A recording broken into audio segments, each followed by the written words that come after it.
அல்லேலூயா, அல்லேலூயா. கர்த்தர் நல்லவர், நேற்றும் இன்றும் என்றும் மாறாத தேவன். அல்லேலூயா. தேவனுடைய வார்த்தைக்கு நேராய் நாம் கடந்து செல்லுவோம். லூக்கா எழுதின சுவிசேஷ புஸ்தகம்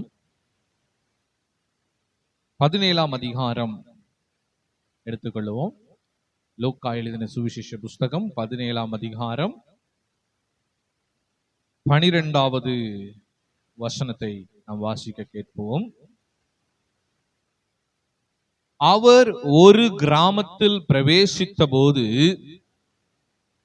குஷ்ட ரோகமுள்ள மனுஷர் 10 பேர் அவருக்கு எதிராக வந்து தூரத்திலே நின்று, அல்லேலூயா சொல்லுவோம். அல்லேலூயா. எல்லோருக்கும் தெரிந்த ஒரு வேத பகுதி தான். 10 குஷ்டரோகிகள் தேவனிடத்தில் வந்து சுகத்தை பெற்றுக் கொள்ளுகிறார்கள். இப்பொழுது நாம் அந்த வேத பகுதியை தியானிக்க போகிறோம்.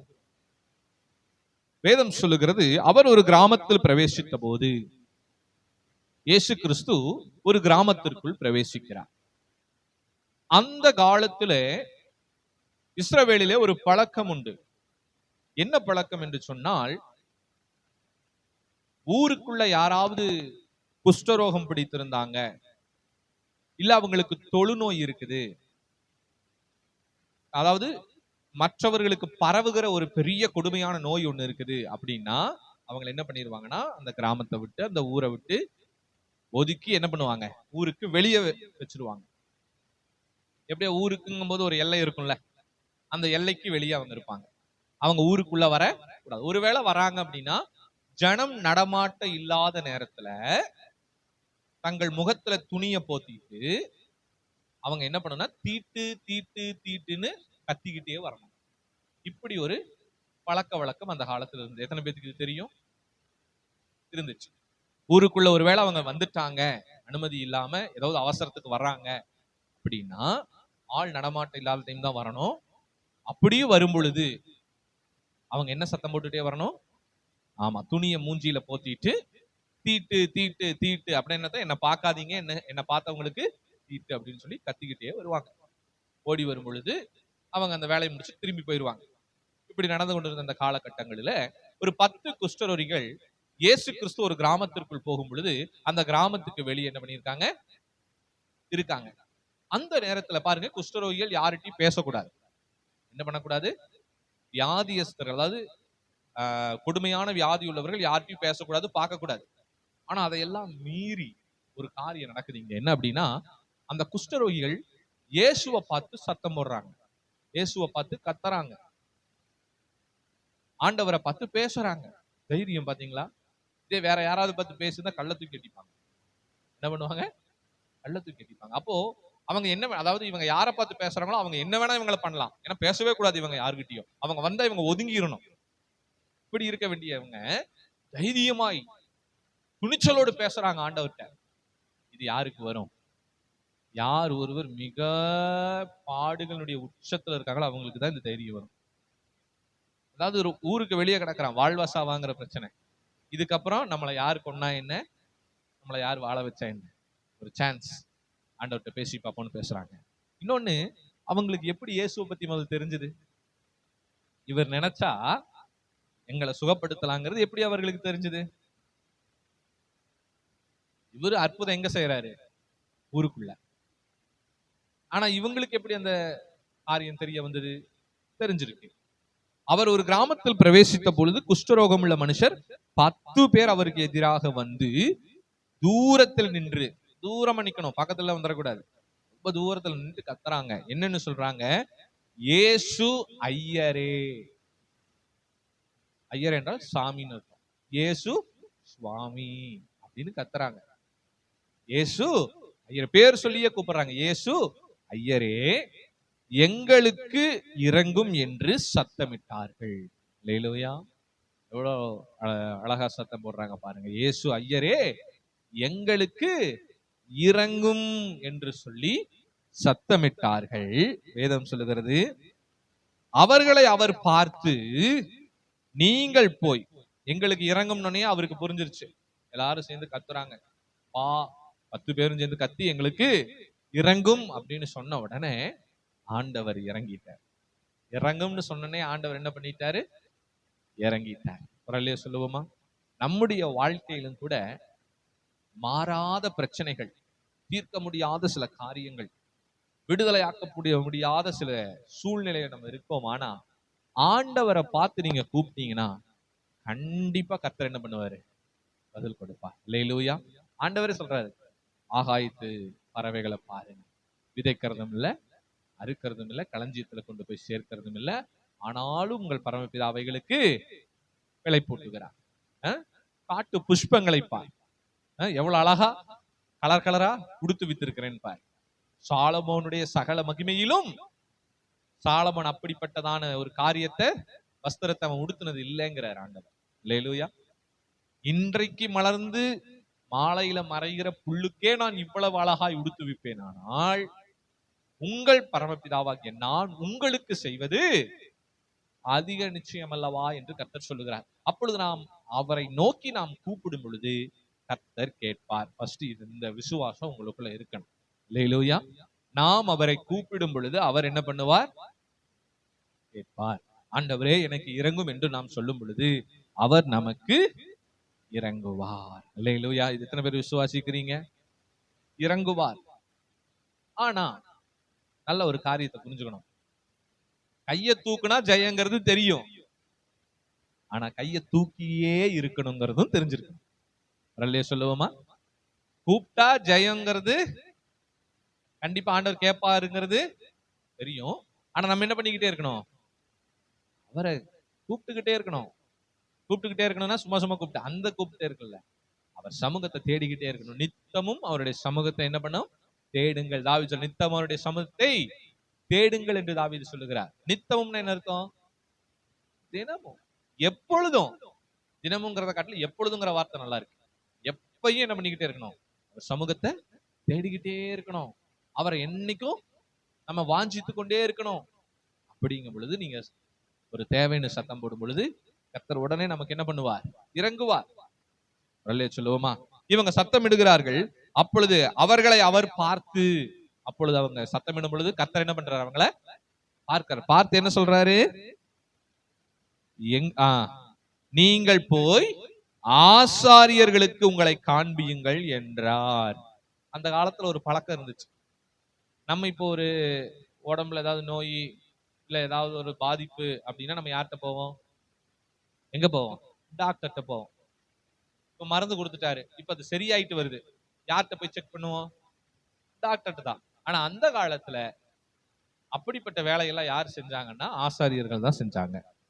இந்த டாக்டர் வேலையெல்லாம் யார் செஞ்சா? ஆசாரியர்கள் தான் செஞ்சாங்க. அப்போ ஆண்டவர் ஆசாரியர்களுக்கு அப்படிப்பட்ட ஒரு மகிமையை கொடுத்திருந்தார். இப்பவும் அந்த மகிமை இருக்குது, இல்லாமல்ல இல்ல. அதனாலதான் யெரொபெயாம் தெரியுங்களா? சாலமோனுக்கு அடுத்தபடி இஸ்ரவேலை ஆட்சி செய்தது யாருங்க? 2 ராஜாக்கள் ஆட்சி செஞ்சாங்க. ஒன்னு ரெகோபெயாம், இன்னொன்று யெரொபெயாம். ரெகோபெயாம் யூதாவை ஆட்சி செய்தார், யெரொபெயாம் இஸ்ரவேலை ஆட்சி செய்தார். 2ஆ பிரியுது ராஜ்யம், 2ஆ பிரியுது. அதுல யெரொபெயாமுடைய மரண நாட்களிலே அவன் மிகுந்த வியாதிப்பட்டவனாய் மாறினான். அவனுக்கு வியாதி வந்துருச்சு. அந்த நேரத்துல ஆண்டவர் ஒரு காரியத்தை சொல்றார். அவன் என்ன பண்ணானாமா, அவனுடைய மரண நாட்கள்ல படைத்தவரை தேடாம, ஆண்டவரை தேடாம, பரிகாரியை தேடாமல், சரி ஆண்டவரை தேடாம அவன் என்ன பண்ணா? பரிகாரிகளை தேடினான். மருத்துவர்களை போய் பார்த்துக்கிட்டு இருந்தான். அவனுடைய வியாதிக்கு ஒவ்வொருத்தரையா போய் பார்த்துட்டு இருந்தான். கடைசி வரைக்கும் யாரை பார்க்கல? யாரை பார்க்கல? ஆண்டவரை பார்க்கல. அவன் வெறும் பரிகாரிகளையே நாடி போயிடான். படைத்தவரை அவன் பார்க்கல அப்படின்னு சொல்லி இந்த வேத வசனம் சொன்ன. அது போல அந்த காலத்துல ஆசாரியர்களை நம்ம போய் பார்க்கணும் அப்படின்னு சொல்லி ஒரு இது இருந்துச்சு. அதாவது நம்முடைய நோய் நமக்கு வந்திருக்கா, முத்திருச்சா, இல்ல சரியாயிட்டு வருதா, இல்ல சரி ஆயிருச்சான்னு யார்கிட்ட தான் போய் காட்டணும்? ஆசாரியர்கள்ட்ட. அந்த நேரத்துல அப்ப ஆண்டவர் சொல்றாரு, நீங்க போய் என்ன பண்ணுங்க? உங்களை யார்கிட்ட காட்டுங்க? ஆசாரியர்கிட்ட காட்டுங்க. இப்போ வியாதி வந்துருச்சு, ஆசாரிகள் பார்த்துதான் ஊரை விட்டு வெளியே ஒதுக்கி வச்சிருக்கிறாங்க. இப்ப வியாதி சரியானா தான் என்ன பண்ண முடியும்? மறுபடியும் போய் காட்ட முடியும். இப்ப இவர் என்ன சொல்றாரு? வியாதியோடய போய் என்ன பண்ண சொல்றாரு? இங்கதான் ஆண்டவருடைய அற்புதத்தை நீங்க பார்க்கணும். அவர் சொல்லும் பொழுது அவங்களுக்கு என்ன ஆகல? வியாதி இருக்கு, சரியாகல. இப்ப எப்படி ஊருக்குள்ள போக முடியுமா? போனா கல்லெறிஞ்சிருவாங்க. ஆனா ஆண்டவர் சொல்றாரு, நீங்கள் போய் ஆசாரியர்களுக்கு உங்களை காண்பியுங்கள். ஆண்டவர் சொல்லிட்டாரு, போய் காட்டு அப்படிங்கிறார். தைரியமா போறாங்க 10 பேரும். எப்படி போறாங்க 10 பேரும்? தைரியமாய் முன்னேறி செல்லுகிறார்கள். முன்னேறி சென்று வேதம் தான் சொல்லுகிறது, ஆசாரியர்களுக்கு உங்களை காண்பியுங்கள் என்றார். அந்தப்படி அவர்கள் போகையில் சுத்தமானார்கள். கரங்களை தட்டி கர்த்தரை மகிமைப்படுத்துவோம். எப்படி? அவர் சொன்னபடி. அந்தப்படின்னு என்ன அர்த்தம்?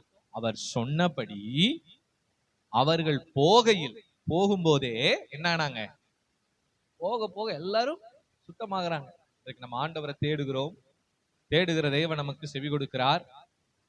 செவி கொடுக்கிற தேவன் நம்முடைய என்ன காரியங்களை சுகப்படுத்துகிறார், நம்மை விடுதலையாக்குகிறார். எல்லாமே ரைட் ஆயிடுச்சு. இப்ப 15வது வசனத்துல சுத்தமானார்கள். 15வது வசனம் சொல்லுகிறது, அவர்களில் ஒருவன் தான் ஆரோக்கியமானதை கண்டு திரும்பி வந்து உரஸ்த சத்தத்தோடே தேவனை மகிமைப்படுத்தி. வரலையே சொல்லுவோமா? ஆசாரியர்களை பார்க்க போய்கிட்டு இருந்தவங்கல்ல 10 குஷ்டரோகிகள் ஆண்டவர் சொல்படி கேட்டு போனாங்க, உடனே சுகமானாங்க. இப்போ ஆசாரியர்கள் கிட்ட போனாங்களா என்னன்னு இங்க சொல்லல. ஆனா அந்த சுகமான 10 பேத்துல ஒரே ஒரு ஆள் மட்டும் தான் சுகமானதை பார்த்துட்டு ரிவர்ஸ் ஓடிவான். நான் சுகமானதை பார்த்துட்டு என்ன பண்ணுகிறான்? ரிவர்ஸ். நல்லா புரிந்து கொள்ளணும். நம்ம வாழ்க்கையில அற்புதம் நடக்குது, அதிசயம் நடக்குது. மேற்கொண்டு நம்ம வாழ்க்கையில் நம்ம என்ன பண்றோம்? தொடர்ந்து அப்படியே தான் போறோம். திரும்பி ஆனா யாருகிட்ட வரணும்? யார்கிட்ட வரணும்? இதுல ஆழமான ஒரு சக்தி இருக்கு. நம்ம அநேக நேரங்கள் அற்புதம் நடக்குது, அதிசயம் நடக்குது, விண்ணப்பங்கள் ஆண்டவர் கேட்கிறாரு. நம்ம என்ன பண்ணிடுறோம்? இந்த 9 பேர் மாதிரி சரியாயிட்டு அப்படியே ஆசாரியர்களை பார்த்துட்டு அப்படியே வீட்டுக்கு போயிடுறோம். ஆனா ஒரே ஒரு குஷ்டரோகி மட்டும் என்ன பண்றான்? சரியாயிட்டு ஆசாரியர்கள் கிட்ட கூட போல. யார்கிட்ட வரான்? ஆமா, வேதம் அழகா சொல்லுது பாருங்க. அவர்களில் ஒருவன் தான் ஆரோக்கியமானதை கண்டு திரும்பி வந்து உரத்த சத்தத்தோட தேவனை மகிமைப்படுத்தினான். எதுக்கு திரும்பி வரான்? வந்த ஆண்டவர் என்ன பண்றான்? மகிமைப்படுத்துறான். ஆண்டவரை மகிமைப்படுத்துறான். He glorifies the God. ஆண்டவரை மகிமைப்படுத்துறான். தன் வாழ்க்கையை ஆண்டவருக்கு அர்ப்பணிச்சு வரான் பின்னாடி திரும்பி. அல்லேலூயா. இன்றைக்கு கர்த்தர் நமக்கு அற்புதம் செய்யறது பெருசு இல்ல. ஆனா திரும்பி வந்து நம்ம அவர் என்ன பண்ணணும்? மகிமைப்படுத்தணும். அவருக்காக அர்ப்பணிக்கணும். அவருக்காக நாம் கொடுக்கணும். அவருக்காக நாம் என்ன பண்ணணும்? நம்மை முழுவதும் அர்ப்பணிக்கணுங்க. இன்றைக்கு அநேகர் அதை என்ன பண்றது இல்ல, செய்வதில்லை. அற்புதம் நடந்துச்சா? முடிச்சு ஸ்தோத்திரம் ஆண்டவரே, நன்றி அப்பா, செய்த அற்புதத்துக்காக நன்றி. உடனே அடுத்த அற்புதத்துக்காக வெயிட் பண்றது. இந்த 9 பேர் போனாங்க பாத்தீங்களா? இப்ப மறுபடியும் அவங்க வாழ்க்கையில ஏதாவது பிரச்சனைனா யாரை தேடி வரணும்? யாரை தேடிதான் வரணும்? திரும்பி ஆண்டவர் தேடிதான் வரணும். ஆனா இங்க ஒருத்த ஆண்டவர் தேடி ஆல்ரெடி வந்துட்டான். இப்ப இவன் வாழ்க்கையில பிரச்சனை வருமா? என்ன பிரச்சனைனா, நம்முடைய வாழ்க்கையில அற்புதத்தை பெற்றுறோம், ஆசீர்வாதங்களை பெற்றுக்கொண்டு தொடர்ந்து வாழ்க்கையை அப்படியே மூவ் பண்ணிக்கிட்டு இருக்கோம். அவ்வளவுதான். நம்ம என்ன பண்றோம்னா திரும்பி ஆண்டவர்கிட்ட வர்றது கிடையாது. அப்போ ஆண்டவர் தான் இந்த அற்புதத்தை செஞ்சார், அவர்கிட்டயே ஸ்டாண்ட் பை பண்றது கிடையாது, அவர்கிட்டயே நிக்கிறது கிடையாது. நம்ம என்ன பண்ணிடுறோம்? மறுபடியும் ஆஸ் யூசுவல் நம்ம ரொட்டீன் லைஃபுக்குள்ள போயிடுறோம். அற்புதம் வாங்கியாச்சு, ஆசீர்வாதம் வாங்கியாச்சு. இப்ப நம்ம என்ன பண்ணிக்கிட்டு இருக்கோம்? நம்முடைய ரொட்டீன் லைஃப்ல போய்கிட்டு இருக்கோம். எங்களுடைய தாய் தகப்பனுடைய ஒரு சாட்சி உண்டு. எங்களுடைய எல்லா சாட்சிகளும் உங்களுக்கு தெரியும். அதுல ஒவ்வொரு தடவையும் ஒவ்வொரு அற்புதம் நடக்கும் போதும், பெரிய அக்காக்கு அற்புதம் நடந்த போது ஒரு சின்ன டைரியில குறிச்சு வச்சிருக்கிறாங்க. எங்க அப்பா எப்பவுமே ஒரு டைரியில எழுதி வச்சிருவார். அவர் அந்த காரியம் எங்க அக்காக்கு நல்ல சுகம் கிடைச்சிருச்சுன்னா அவளை நான் ஊழியத்துக்கு ஒப்பு கொடுக்குறேன் அப்படின்னு ஒரு பொருத்தனை பண்ணியிருந்தார். அதுல எழுதி இருக்கிறார் எந்த நாள்ல பொருத்தனை பண்ணியிருக்கேன். அப்படியே எங்களை அறியாமலேயே கடைசியா இதுலதான் வந்தா, ஊழியத்துலதான் வந்தா. அந்த அற்புதத்துக்கு அப்புறம் இன்றைக்கு அவ ஊழியத்துலதான் இருக்கிறா. அர்ப்பணிச்ச மாதிரியே, ஒப்பு கொடுத்த மாதிரியே இன்னைக்கு எப்படி ஊழியத்துல. இன்றைக்கு கர்த்தர் அற்புதம் செய்யறாரு. அதுக்கப்புறம் நம்ம யாருகிட்ட இருக்கிறோங்கிறது தான் முக்கியம். திரும்பி யாருகிட்ட வரோங்கிறது முக்கியம். யாரை மகிமைப்படுத்துறோங்கிறது ரொம்ப முக்கியம். நீங்க எத்தனை பேர் அற்புதத்தை பெற்றிருக்கிறோம்? அந்த அற்புதத்துக்கு பின்னால ஆண்டவரை மகிமைப்படுத்துற காரியத்தை என்ன பண்ணி இருக்கிறோம்? சாட்சி சொல்லுவோம், சரி மகிமைப்படுத்துறது ஓகே.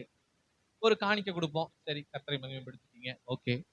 இல்ல ஏதாவது பொருத்தனை பண்ணிருப்போம், அதை செய்வோம், சரி ஓகே. வேற லைஃப் லாங் அதுல ஏதாவது இருக்கா? Life long. ஏன்னா அவ்வளவு பெரிய பிரச்சனையில இருந்து கர்த்தர் என்னை வெளியே எடுத்துட்டு வந்திருக்கிறாரு. சாதாரண இல்ல. என்னோட சகோதரி கர்த்தர் ஜீவனை கொடுத்திருக்கிறார். அப்போ ஜீவனை கொடுத்துட்டாரு. அப்ப இந்த ஜீவன் நீ யாருக்கு தான்? சிம்பிள். அந்த குஷ்டரோகிக்கு குஷ்டம் வந்து வாழ்க்கை ஃபுல்லா அவன் குஷ்டரோகி தான். இனி மாற முடியுமா? அது குஷ்டத்துக்கு ஏதாவது மருந்து இருக்கா? மருந்தே கிடையாது. இனி அவன் சாகிறது ஒண்ணுதான் அவனுக்கு முடிஞ்சது. அவ்வளவுதான். புள்ள குட்டி கணவன் எதுவுமே கிடையாது அவனுக்கு. உறவுகளே கிடையாது. சோறும் கூட தான் பெத்த பிள்ளையா இருந்தாலும் 10 அடி தள்ளி நின்று வச்சுட்டு போயிருவான். அப்பா அப்படின்னு சொல்லி பக்கத்துல கூட வைக்க முடியாது. மனைவி தன் ஒருவேளை கணவனா இருந்தா அவரை தொட்டும் கூட பார்க்க முடியாது. அப்பேற்பட்ட குஷ்டரோக வியாதி சாதாரணமாவா சரியாச்சு? இனி அவனுடைய வாழ்க்கையில ஒன்னே ஒண்ணுதான் பேலன்ஸ். குஷ்டரோகிக்கு என்னது? மரணம். மரணம் மட்டும்தான் அவனுக்கு மீதி. அப்பேற்பட்ட சூழ்நிலையில கர்த்தர் அவனுக்கு விடுதலை கொடுத்திருக்கிறாருங்கும் போது, அப்ப அதுக்கப்புறம் வாழ்றவனுடைய வாழ்க்கை யாருக்காக இருக்கணும்? முக்கியம். நம்ம அநேக நேரங்கள்ல தேவனை மகிமைப்படுத்த மறந்துடுறோம். தேவனுக்கு அர்ப்பணிக்கிறத மறந்துடுறோம். தேவனுக்கு ஒப்பு கொடுக்கறத மறந்துட்டு ஆண்டவர் நமக்கு சுகத்தை கொடுத்தாரு, ஜீவனை கொடுத்தாரு, ஆரோக்கியத்தை கொடுத்தாரு, ஆசீர்வாதத்தை கொடுத்தாருன்னு ஆஸ் யூஷுவல் நம்ம ரொட்டீன் லைஃப்லயே போய்கிட்டு இருக்கிறோம். சொல்லுவோமா? எதுக்கு ஆக்சுவலா அந்த பிரச்சனை, அந்த அந்த ப்ராப்ளம் வருது, அந்த போராட்டம், அந்த பலவீனம் வருது, அந்த அந்த ஒரு காரியம், ஒரு டேர்னிங் பாயிண்ட் நம்ம வாழ்க்கையில வருதுன்னா கர்த்தருக்காக அர்ப்பணிக்கிறதுக்கு தான் அது வருது. இவன் குருடனாய் பிறந்து இவன் செய்த தவறா, இவனுடைய பெற்றோர் செய்த தவறா? ஆண்டவர் சொல்லுகிறார், இவன் செய்த தவறும் அல்ல, இவன் பெற்றோர் செய்த தவறும் இல்ல, தேவநாமம் மகிமைக்காக இவன் பிறந்திருக்கிறான். அப்ப இவன் என்ன பண்ணு? தேவ ராஜ்யத்துக்கு அனுப்பு. தேவ ராஜ்யத்தை ராஜ்யத்துக்குள்ள இவன் இழுத்து போடுங்கிறார். அல்லேலூயா. அநேக நேரங்கள்ல நம்ம சபைக்கு யாராவது பிரேயருக்கு வரும்போது சுகமாக்கப்படுறது ஈஸி தான். நம்ம ஜெபம் பண்ணா அவங்க சுகமாக்கப்பட்டுருவாங்க. நான் அடிக்கடி அப்பா சொல்லுவார், நீங்க சுகமாயிட்டு போறது பெருசு இல்ல, நீங்க கடைசி வரைக்கும் ஆண்டவருக்குள்ள இருக்கணும், அதான் ரொம்ப முக்கியம். அவர்கிட்ட அந்த இதெல்லாம் சொல்லுவார். சுகமாகிறது பெரிய விஷயமே இல்ல, ஆண்டவர் ஆசீர்வதிக்கிறது பெரிய விஷயம் இல்ல, ஆண்டவர் நம்மளை விடுதலை ஆக்குவது பெரிய விஷயமே இல்ல. அதற்கப்புறம் நம்ம வாழ்க்கையில நம்ம என்ன பண்றோங்கிறதா முக்கியம். இல்லையா? சொல்லுவோமா? ஆண்டவருக்கு அர்ப்பணிச்சிருக்கிறோமா? ஆண்டவரை மகிமைப்படுத்துறோமா? ஆண்டவருக்கு ஒப்பு கொடுத்திருக்கிறோமா? இனி ஆண்டவருக்காக வாழ்வேன் என்கிறதான அந்த ஒரு வைராக்கியம் நமக்குள்ள வந்திருக்கான்னு தான் ஆண்டவர் பார்ப்பாரு. இல்லையா? சொல்லுவோமா? அதுக்குதான் அந்த டேர்னிங் பாயிண்ட், அதுக்குதான் அந்த பிரச்சனை, அதுக்குதான் போராட்டம். அதான் தாவீது சொல்றாரு, நான் உபத்திரவப்பட்டது நல்லது, அதனால நான் என்ன பண்ணுனேன்? உங்க பிரமாணங்களை கற்றுக்கொண்டு. ஒருவேளை நான் உபத்திரவப்படலைன்னா நான் என்ன பண்ணிருக்க மாட்டேன். இந்த பிரமாணங்கிறது, இந்த பைபிளுங்கிறது என்னன்னு எனக்கு தெரிஞ்சிருக்காது. பைபிளை தெரியாம ஒரு மனுஷன் இருந்தா நல்லா இருக்குமா? அதுக்கு இந்த பைபிளை தெரிஞ்சுக்காம ஒரு மனுஷன் வாழ்றதுக்கு அவன் என்ன பண்ணலாம்? வாழாமையா இருக்கு. இந்த பைபிளை தெரிஞ்சுக்காம ஒரு மனுஷன் வாழ்றான்னா அதுக்கு அவன் எப்படி இருக்கலாம்? இந்த ஜீவனுள்ள தேவனை தெரிந்து கொள்ளாமல் ஒரு மனிதன் வாழுகிறான் என்று சொன்னால் அதற்கு அவன், யூதாஸ் காரியத்தை பார்த்து ஆண்டவர் சொல்றார், இவன் இப்படி பிறக்கிறதுக்கு பிறவாமல் இருந்தால் நலமா இருக்குங்கிற. காட்டி கொடுக்கறக்கா இவன் பிறக்கணும்? அதுக்கு இவன் எப்படி இருக்கலாம்? பிறவாது இருந்திருந்தா நலமா இருந்திருக்குமே. அப்ப நீ ரட்சிக்கப்படல, ஆண்டவரை ஏத்துக்கொள்ளல, பைபிள்னா என்னன்னு தெரியல, பிறந்த என்ன பிரயோஜனம், வாழ்ந்த என்ன பிரயோஜனம், சாதிச்சு என்ன பிரயோஜனம்? ஒரு பிரயோஜனம் இல்லையே. இத்தனை பேத்துக்கு சத்தியம் புரியுது. அப்ப ஆண்டவர் ஒரு டேர்னிங் பாயிண்ட், ஒரு உபத்திரவம், ஒரு போராட்டம், ஒரு பிரச்சனை, ஒரு பலவீனத்தை கொடுப்பாரானால் நம்ம எங்க சேரணும்? ஆண்டவரிடத்துல சேர வேண்டும். அல்லேலூயா. அதனாலதான் ஒருத்தன் ஓடினவன் திரும்பி வந்துட்டான். எல்லாரும் வரல, 10ல ஒருத்த மட்டும் ஆண்டவர்ட்ட ஓடி வரான். இன்றைக்கு இந்த சத்தியத்தை நீங்களும் நானும் புரிந்து கொள்ள வேண்டும். அல்லேலூயா. கர்த்தர் நம்மை ஆசீர்வதிப்பது பெரிய விஷயம் அல்ல, கர்த்தர் நம்மை விடுதலையாக்குவது பெரிய விஷயமே அல்ல. அதற்கப்புறம் அவருக்காக நாம் என்ன செய்கிறோம் என்பதுதான் முக்கியம். அல்லேலூயா. அதுல இருந்து நாம் என்ன கற்றுக்கொண்டோம் என்பது முக்கியம். அதுல இருந்து கர்த்தர் என்ன நமக்கு சொல்ல வருகிறார் என்பதை நாம் தெரிந்து கொள்ள வேண்டும். நம்மை குறித்த நோக்கம் என்ன, தேவ சித்தம் என்ன, அதுலதான் தெரியும். எத்தனை பேத்துக்கு மோகன் சி லாசரஸ் ஐயாவுடைய சாட்சி தெரியும்? சாட்சி தெரியுமா? அவர் சிறு வயதுல அவருக்கு ஒரு நோய், ரொம்ப பயங்கரமான ஒரு நோய் இருந்துச்சு. டாக்டர்ஸ் எல்லாம் கை விட்டுட்டாங்க. அவங்க எல்லாருமே கை விட்டுட்டாங்க. அப்ப அந்த நேரத்துல அவருக்கு சுவிசேஷத்தை ஒருத்தவங்க சொல்லி அவங்களுக்கு ஜெபிச்சுட்டு பூரண சுகம். அப்படி சுகம் கிடைச்சதுன்னா நான் இயேசுவுக்கு என் பையனை அர்ப்பணிக்கிறேன்னு சொல்லி தாயார் எல்லாம் சேர்ந்து அர்ப்பணிச்சு ஒப்பு கொடுத்தனால இன்றைக்கு அவர் உலக பிரசித்தி பெற்ற ஊழியராக இருக்கிறார். சொல்லுவோமா? அப்ப அந்த பலவீனம், அந்த சுகவீனம், அந்த டேர்னிங் பாயிண்ட், அந்த உபத்திரவம் வாழ்க்கையில ஒரு மாற்றத்தை, டிரான்ஸ்ஃபர்மேஷன் உண்டு பண்ணுது. அதுக்குத்தான் நம்மளை குன்றி நம்மளை அப்படியே ஒரு இடத்துல உட்கார வைக்கிறதுக்காக அது இல்லை, நம்மளை பலப்படுத்தி மேம்படுத்தி தேவனுக்கு நேராக நம்மை சேர்க்கிறது. அந்த 10 குஷ்டரோகிகளுக்கும் ஆண்டவர் ஒரு சான்ஸ் கொடுத்தாரு அவர் அண்டையில் சேருவதற்கு. ஆனா அந்த சான்ஸ் எத்தனை பேர் எடுத்துக்கிட்டாங்க? அந்த சான்ஸ் எத்தனை பேர் யூஸ் பண்ணாங்க? ஒருத்தன் தான் யூஸ் பண்ணான். அவங்க நினைச்சிட்டாங்க இந்த குஷ்டரோகத்துல இருந்து விடுதலை ஆகிறதா லைஃப் டைம் கோல் நினைச்சிட்டாங்க. இந்த பிரச்சனை மாறுச்சுன்னா போதும், அதுவே என் வாழ்க்கையில எல்லாமே போதும்னு நினைக்கிறாங்க. நிறைய பேர் என்ன நினைக்கிறாங்க? இந்த பிரச்சனை மாறுச்சுன்னா போதும், இந்த ஆசீர்வாதம் கிடைச்சா போதும், இந்த தடை விலகினா போதும், எனக்கு வருமானம் கிடைச்சா போதும், எனக்கு வேலை கிடைச்சா போதும், எனக்கு வாழ்க்கை கிடைச்சா போதும், எனக்கு குழந்தை கிடைச்சா போதும், வேற எதுவுமே வேண்டாம் நம்ம நினைக்கிறோம். ஆனா அதுக்கு மேல ஒரு வாழ்க்கை இருக்கு, அதுக்கு மேலையும் நம்ம வாழணுங்கிற ஒரு காரியம், அதற்கு மேல ஆண்டவர் இருக்கிறாருங்கிறதையும் நம்ம என்ன பண்ணிடுறோம்? கரெக்ட்.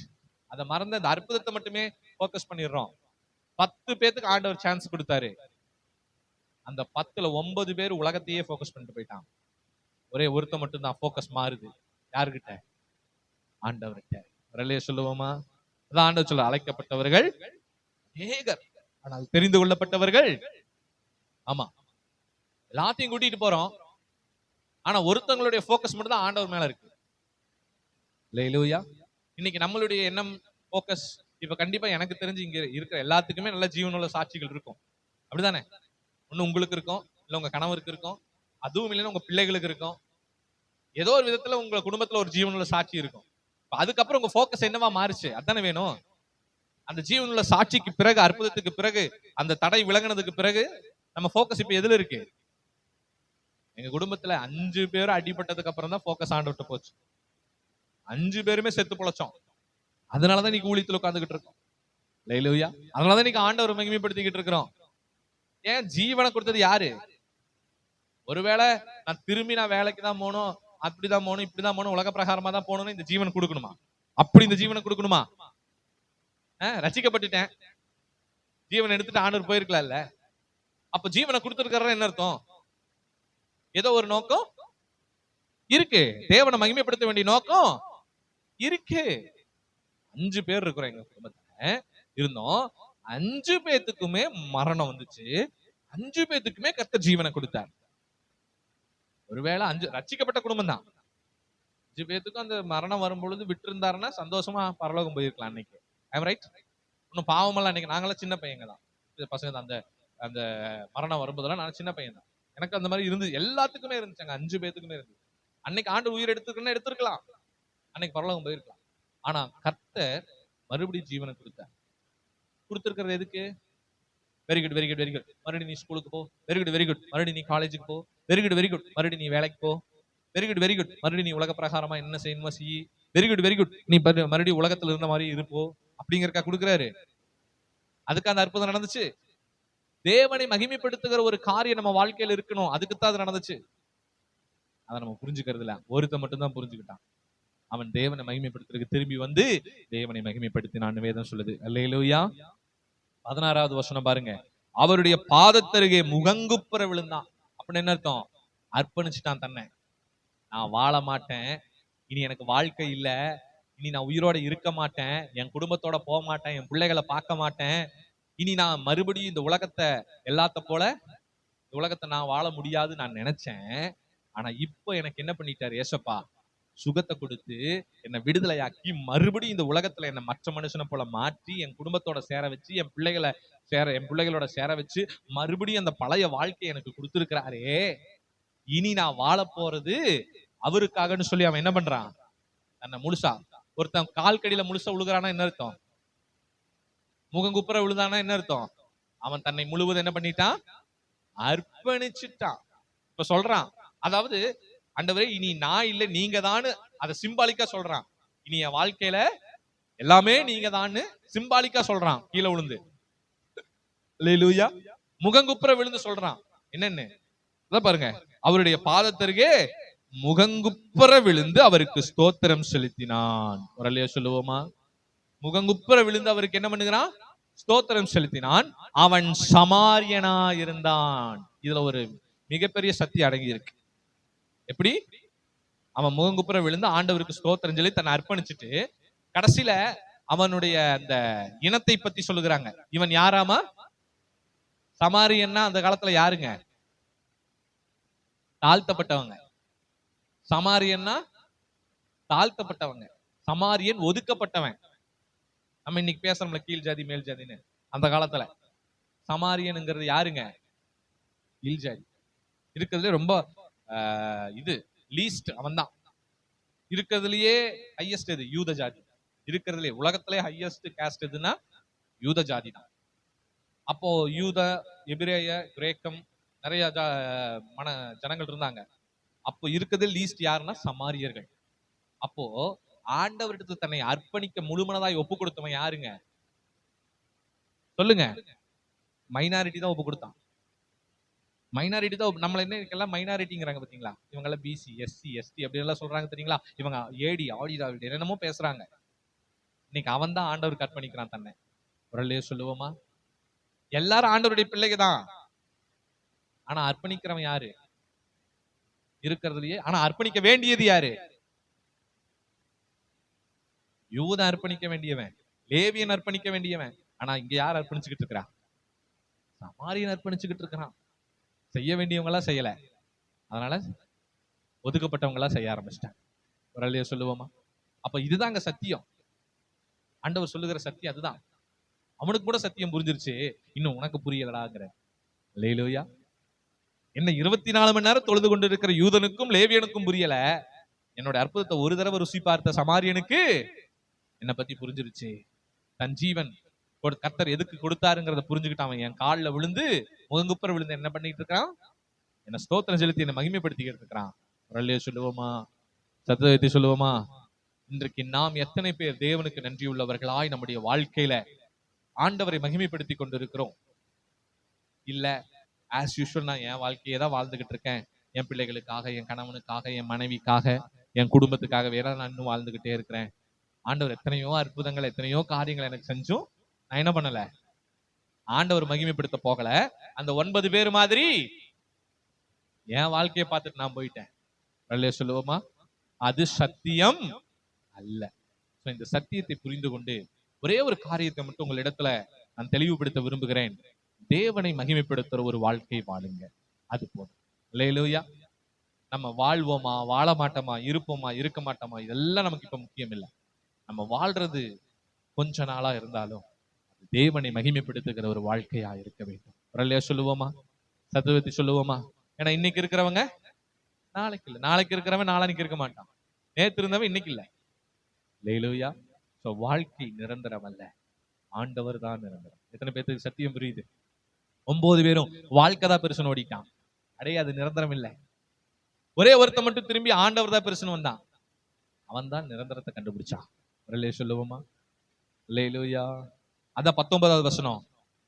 இயேசு அவனை நோக்கி சொல்றாரு, நீ எழுந்து போ, உன் விசுவாசம் உன்னை ரட்சித்தது என்றார். ஒரு சொல்லுவோமா? சரி போதும், என் காலில் விழுந்தது போதும், நீ எழும்பி போ, உன் விசுவாசம் உன்னை ரட்சித்ததுன்னு தேவனை மகிமைப்படுத்திட்டு போன்ட்ட. அவன் பாட்டுக்க வாழ்க்கை ஃபுல்லா தேவனை மகிமைப்படுத்திட்டு போயிட்டான். அல்லேலூயா. இன்றைக்கு உங்களுடைய வாழ்வும் என்னுடைய வாழ்வும் உலகத்திற்கு அந்த 9 பேர் ஓடி போன மாதிரி உலகத்துக்கு இருக்கா? இல்ல அந்த ஒருத்தன் ஆண்டவர்கிட்ட வந்து விழுந்த மாதிரி தேவனை மகிமைப்படுத்தும்படியான வாழ்க்கையா இருக்குதா? சொல்லுவோமா? சிந்திச்சு பார்க்கணும். சிந்தித்து தேவனை மகிமைப்படுத்துகிற வாழ்க்கை வாழ்வோம். அதுதான் நமக்கு முக்கியம். அல்லேலூயா. அதுக்காக தான் கர்த்தர் நம்ம இன்னைக்கு ஜீவனை கொடுத்து வைத்திருக்கிறார், மறுவாழ்வை கொடுத்து வைத்திருக்கிறார், மறுசுகத்தை கொடுத்து வைத்திருக்கிறார், விடுதலையை கொடுத்து வைத்திருக்கிறார், சுகத்தை கொடுத்து வைத்திருக்கிறார், வெற்றியை மறுபடியும் தோல்வியெல்லாம் மாற்றி வெற்றியை கொடுத்து வைத்ததற்கு காரணமும் அதுதான். இது அவரை மகிமைப்படுத்தி நீ வாழணும்ங்கிறதுக்காக. இன்றைக்கு நீங்களும் நான் அவரை மகிமைப்படுத்த ஒரு வாழ்க்கையை வாழ்வோம். கர்த்தர் நம்மை ஆசீர்வதிப்பார். எல்லாரும் எழும்பி நிற்போமா? ஹல்லேலூயா. நன்றி தகப்பனே. எல்லாரும் எழும்பி நிற்போமா? ஓ உங்க நாமம் உயரணும், இன்று மேன்மை அடையனும் பாடுவே பாடுவோம் அல்லேலூயா. உங்க நாமம் உயரனும் இன்று மேன்மை அடையனும் பாடுவே பாடுவோம் அல்லேலூயா. வாழ்கிற வாழ்க்கை ஆண்டவரே உங்க நாமம் உயரனும் இன்று மேன்மை அடையனும் பாடுவே பாடுவோம் அல்லேலூயா. ஹalleluya ஹalleluya ஹalleluya ஹalleluya யாவே ஹalleluya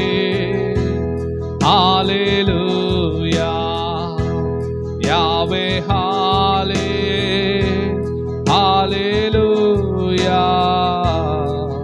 உங்க நாமம் உயரனும் இன்று மேன்மை அடையனும் பாடுவேன் பாடுவோம் அல்லேலூயா. உங்க நாமம் உயரனும் இன்று மேன்மை அடையனும் பாடுவேன் பாடுவோம் அல்லேலூயா.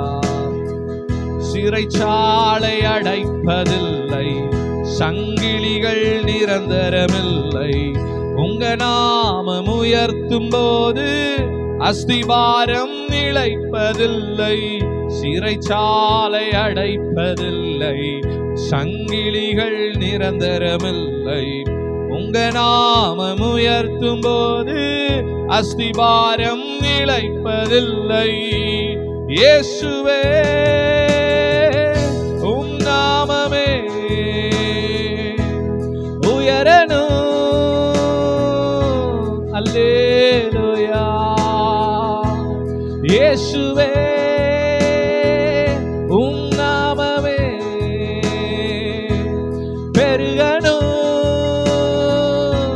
அல்லேலூயா. ஹalleluya ஹalleluya ஹalleluya ஹalleluya யாவே ஹalleluya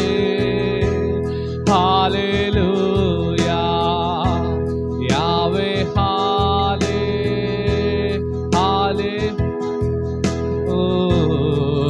உங்க நாமம் உயரனும் இன்று மேன்மை அடையனும் பாடுவே பாடுவோம் அல்லேலூயா. உங்க நாமம் உயரனும் இன்று மேன்மை அடையனும் பாடுவே பாடுவோம் அல்லேலூயா. ஆம் தகப்பனே, உம்முடைய நாமம் மகிமைப்படணும்ப்பா. உங்க நாமம் உயர்த்தப்படணும் ஆண்டவரே. ஆண்டவரே, அந்த ஒரு குஷ்டரோகி திரும்பி வந்து தேவனை மகிமைப்படுத்தி அவருடைய பாதத்துல முகங்குப்புற விழுந்தது போல ஆண்டவரே, நாங்களும் எங்க வாழ்க்கையில உண்மை மகிமைப்படுத்தி எங்களை முழுவதுமாய் அர்ப்பணித்து முகங்குப்புற உடைய பாதத்துல விழுந்து எங்களை அர்ப்பணிக்க கிருபை பாராட்டுங்கப்பா. இந்த சத்தியத்தை கேட்ட ஒவ்வொருவரையும் உடைய கரத்தில் ஒப்பு கொடுக்கிறோம்.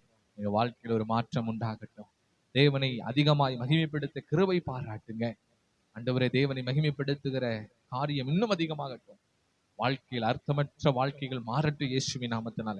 அர்த்தமுள்ள ஆண்டவரே, ஜீவனுள்ள தேவனுக்கான அந்த வாழ்க்கை வரட்டும் ஆண்டவரே.